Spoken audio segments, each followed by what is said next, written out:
Oh, jadi maksud dari zaman Pak Soekarno, Pak Harto, Habibie, Gus Dur, Mega, Pak SBY agak meningkat, terus begitu Pak Jokowi turun lagi gitu, Pak? Saya nggak nyebut Jokowi tadi. Enggak, tadi urutannya, Pak Pak. SS tadi bilang Pak Jokowi berhenti soalnya. Karena memang saya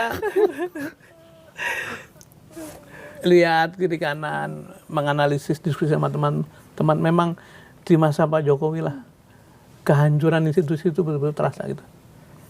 KPK dihancurkan pada masa Jokowi, partai-partai diperkosa pada zaman Jokowi, MK diperkosa pada zaman Jokowi, polisi dijadikan parcok pada zaman Jokowi, bansos gila-gilaan pada zaman Jokowi.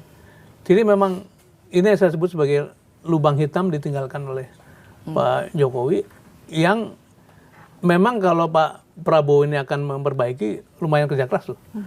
Tapi harusnya dia bisa. Ya mungkin karena itu Pak Jokowi menitipkan anaknya supaya bisa menutup lubang hitam itu. Lubang hitam itu. Akhirnya kan begitu ya. Akhirnya kan begitu. Bahkan secara guyon saya bilang begini. Dulu kan undang-undangnya dirubah tuh. Syarat wakil presiden atau presiden minimal 40 tahun, wakil presiden atau pernah menjadi kepala daerah. Ya. Kalau saja Gibran pada waktu itu adalah kepala sekolah, mungkin pasalnya berubah 40 tahun atau pernah jadi kepala sekolah. Gitu.